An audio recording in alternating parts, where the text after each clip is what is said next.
Hi every one, welcome back. ഇതെന്ന് പറയുന്നത് April 21 2020 എടുത്ത വീഡിയോ ആണ്. ഞാൻ ആദ്യമായിട്ട് കാശിയിലേക്ക് വരുന്നതാണ്. ട്രെയിനിലാണെന്ന് വരുന്നത്. അവിടെ നിന്ന് ട്രെയിൻ എടുത്ത് പിറ്റേന്ന് ഏകദേശം ഒരു 14-13 മണിക്കൂറിൻ്റെ ജേണി ഉണ്ട് അവിടെ നിന്ന് കാശി എത്താൻ. കാശി എത്തി. അവിടെ നിന്ന് ഇത് അന്ന് ഏപ്രിലിൽ എടുക്കുന്ന വീഡിയോ ആണ്. അന്നുള്ള നിങ്ങളുടെ കാശിയുടെ സ്ഥലം കണ്ടാൽ മനസ്സിലാകും. ഭയങ്കര കൊറോണയുടെ പീക്ക് സമയമാണ് ഇവിടെ, വാരണാസിയിലെ സമയം. അപ്പം ആൾക്കാരൊട്ടുമില്ല, തീരെ ഇല്ലാത്ത സമയമാണ്.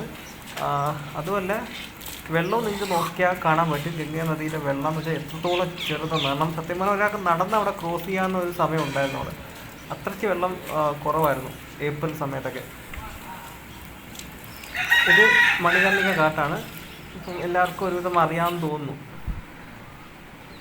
ഇത് തുളസീദാസ് ഘാട്ട് ആ ഭാഗമാണ്. പക്ഷേ ഇപ്പം ഈ ഭാഗമൊന്നും ഇല്ല. ഇതൊക്കെ വെള്ളം കയറി ആ കാണുന്ന ബിൽഡിങ്ങിൻ്റെ ഏറ്റവും മുകളിൽ വരെ വെള്ളം എത്തി. ഈ തോണിയൊക്കെ ഏറ്റവും മുകളിൽ കിടക്കുകയാണ്. ഇതുവരെ വെള്ളം ഇറങ്ങിയിട്ടില്ല ഈ ഭാഗത്തൊന്നും.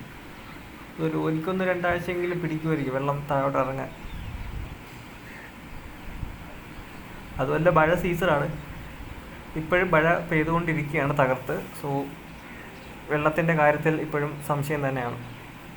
ഇത് കഴിഞ്ഞ് നിങ്ങൾ ഈ കാണുന്നത് ഈ സമയത്തൊക്കെ കൊറോണ ആയതുകൊണ്ടാണ് ഇവിടെ ഇത്ര ആൾ കുറവ്. അല്ലെങ്കിൽ ഇവിടെ നിന്ന് തിരിയാൻ സമയം കിട്ടത്തില്ല.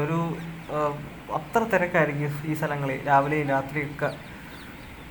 സത്യം പറഞ്ഞാൽ കൊറോണ ആയതുകൊണ്ടാണ് എനിക്ക് തോന്നുന്നു ഒരു ചരിത്രത്തിൽ തന്നെ ആദ്യമായിട്ടായിരിക്കും ഇങ്ങനെ ആരും ഇല്ലാത്തൊരു കാട്ട്. അതും ഡേ ടൈമിൽ, ഈവനിങ് ടൈമിൽ, മോർണിംഗ് ടൈമിൽ 3 ടൈംസിലുള്ള വീഡിയോയിൽ അതുണ്ട്. ആരുമില്ല.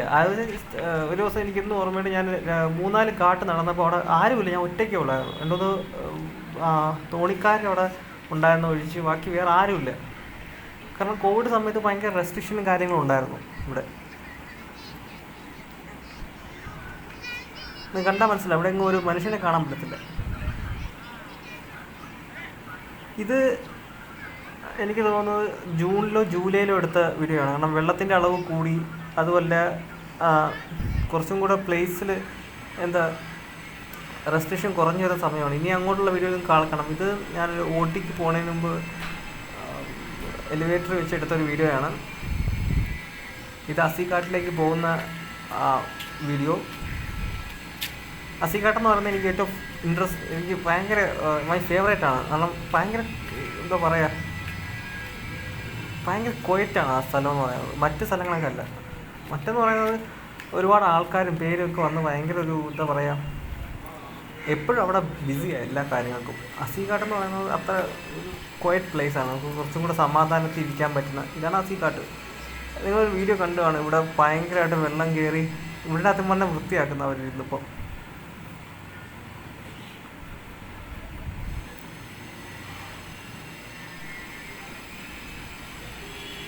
ഇത് മഴ പെയ്ത് തുടങ്ങുമ്പോൾ ഉള്ള വീഡിയോ ആണ്. ഘാട്ടൊക്കെ നല്ല രീതിയിൽ നനഞ്ഞ് കുളിച്ച് കിടക്കുന്ന സമയം. അത് കഴിഞ്ഞ് പിന്നെയാണ് നമ്മുടെ നദിയിലെ വെള്ളം ഉയരുന്നതും തോണിയൊക്കെ അങ്ങ് റോഡിലെത്തുന്നത്.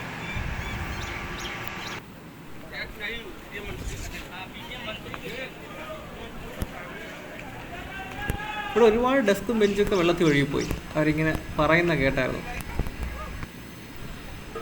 ഇത് നമ്മൾ ചരിഞ്ഞ ഒരു ടെമ്പിളുണ്ട് അവിടെ മണികർണിക ഘാട്ടിൽ. ആ ഒരു വീഡിയോ ആണ്.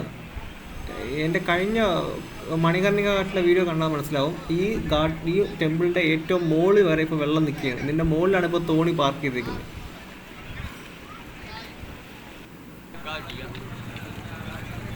കഴിഞ്ഞ വീഡിയോയിൽ നിങ്ങൾക്ക് ഞാൻ പറഞ്ഞ് മനസ്സിലാക്കി കാണും. സാധാരണ മണികർണിക ഘാട്ടിലൊക്കെ നമ്മുടെ സംസ്കാരം നടക്കുന്നത് താഴെ ഭാഗത്താണ്. കണ്ടോ, ഏറ്റവും താഴെ. പക്ഷേ ഇപ്പം നടക്കുന്ന പറയുന്നത്, നിങ്ങൾ ആ കാണുന്ന ബിൽഡിംഗ് ഉണ്ടോ, കുറേ പില്ലേഴ്സ് വെച്ചേക്കുന്നത്, അതിൻ്റെ മുകളിലാണ്. ഇവിടെ എങ്ങും അല്ല, അതിൻ്റെയും മുകളിലാണ് ഇപ്പം നടക്കുന്നത്. ഇത് അസിഘാട്ടാണ്. വെള്ളം കയറിയതിന് ശേഷം, ഇത് വെള്ളം കയറുന്നതിന് ഒരു ദിവസം മുമ്പ് തലേന്ന് ഞാൻ എടുത്തൊരു വീഡിയോയാണ്. അതിൻ്റെ പിറ്റേ ദിവസമാണ് വെള്ളം ഭയങ്കരമായിട്ട് കയറുന്നത്. വേറെ എവിടെയോ പെയ്ത ഭയങ്കര മഴയിൽ ഇവിടെ ഒരു ഭയങ്കരമായിട്ട് വെള്ളം കയറി വരുന്നത് ഇത് കണ്ടാൽ മനസ്സിലാവും. കൈവരി മറ്റേ നമ്മൾ സ്റ്റെപ്പിൻ്റെ മുകളിൽ വരെ വെള്ളം എത്തി ആ സമയത്ത്. അന്ന് ഇത് 2 ദിവസം മുമ്പ് എടുത്ത വീഡിയോ ആണ് മണികർണിക കാട്ടിൽ. നിങ്ങൾക്ക് കണ്ടാൽ മനസ്സിലാവും വെള്ളം എവിടം വരെ എത്തിയെന്ന്. ഇത് നമ്മൾ അസീഘാട്ടിൻ്റെ സൈഡാണ്. ഞാൻ പറഞ്ഞില്ല, ഏറ്റവും കോമൺ ക്വയറ്റായ പ്ലേസ് ആണ്. അന്ന് വെള്ളം എന്ന് പറയുന്നത് ഏകദേശം പടിയുടെ മുകളിലെത്തി. കാരണം 2 സൈഡിലും വെള്ളമാണ്. എത്രത്തോളം കാണാൻ പറ്റുമെന്ന് എനിക്കറിയത്തില്ല.